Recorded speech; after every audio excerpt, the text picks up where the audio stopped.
dark chapter for Nigerians' last bastion of hope, says Kalu Okoronkwo. The consequences of the judiciary heist resulting from the judgment of the Presidential Election Petition Tribunal that upheld the election of Asiwaju Bola Ahmed Tinubu as President of the Federal Republic of Nigeria have been profound, to say the least. The judgments eroded the trust that Nigerians had in their judiciary system, a trust that is crucial for maintaining social stability and upholding the rule of law.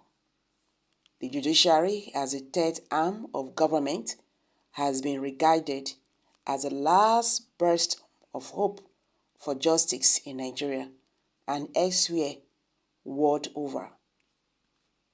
As an institution that is supposed to ensure the rule of law, protect citizens' rights, and hold those in power accountable, the judiciary is the last resort in the tripartite relationship existing in a democratic setting, believed to bring succor to the common man, who by the principle of inequality is abhorred by both the executive and the legislature most often. However, recent events have cast a long shadow over this institution and left the nation grappling with questions about the integrity of its judiciary system and whether this last bastion of hope can ever be fully restored. While it may suffice to say that expectations of many Nigerians may not have been the outright sack of the present administration of Tinubu, it was, however, unexpected that the judiciary would give him a clean bill of health from all the issues raised regarding his election, from his drug issues in America, competent basic educational qualification, age falsification, and most importantly, not securing the constitutionally required 25% vote from the Federal Capital Territory, among various other issues. The position of the judiciary in this matter has furthermore raised serious questions about the fairness of Nigeria's legal system. Can an ordinary citizen without political or financial influence truly expect justice to prevail in the face of such powerful forces? Expectations were that the judiciary should have stood as an impartial and incorruptible pillar of justice and self-justice in at least an area among hydra-headed image defacing character of Tinubu, if not for any other thing than to redeem his already tattered image. But again, the judiciary failed, just as was expected by many who have long lost hope in anything good from the judiciary. Instances abound regarding many high-profile cases involving powerful individuals and politicians that seems to be decided not by evidence and the law, but by underhanded dealings and undue influence. When citizens lose faith in the judiciary, they may resort to alternative means to seek justice, which can lead to social unrest and vigilante justice. Corruption allegations are staking stubbornly on the judiciary.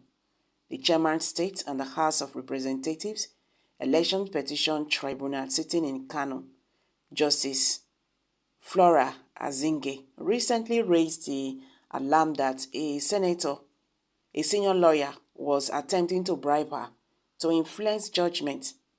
Though Justice Azinge did not disclose the identity of the lawyer allegedly trying to bribe the panel, she insisted that some senior lawyers urging petitions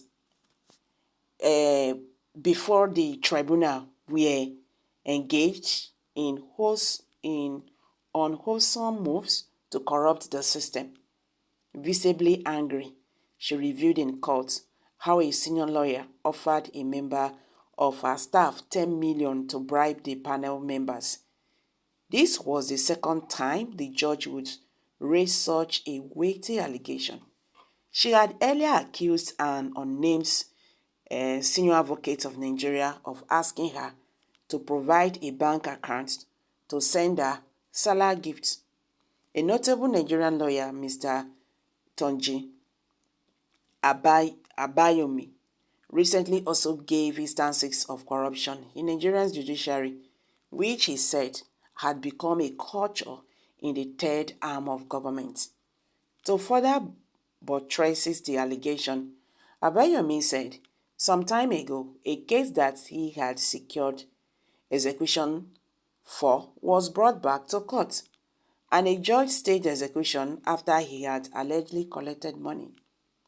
At the last court, two judges of the Federal High Court, Justice Mohammed Nasser Yunasa and Justice Hajayi Nanjawa, are presently facing trial preferred against them by the Economic and Financial Crimes Commission (EFCC) for allegedly receiving bribes from two senior lawyers, Richie Tarafa San and Joseph Mwabiko San.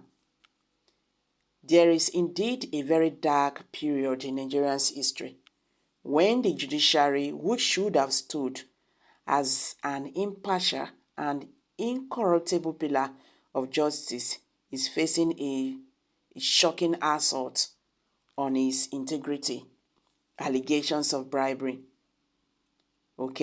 and political manipulation of the judiciary process are surfacing on a daily basis. With everything going on in Nigeria today, we should quickly come to terms with the fact that the independence of the judiciary is a cornerstone of any democratic system, being the arm that acts as a check and balance on the executive and the legislative branches of government, ensuring that the rule of law is upheld. When the judiciary is compromised, democracy itself is at risk. Judiciary arrests not only jeopardizes individual cases, but also the democratic principles upon which Nigeria is built. I can't just go on and on and on and on again. This is really scary. There is fire on the mountain. So guys, this is what Carlo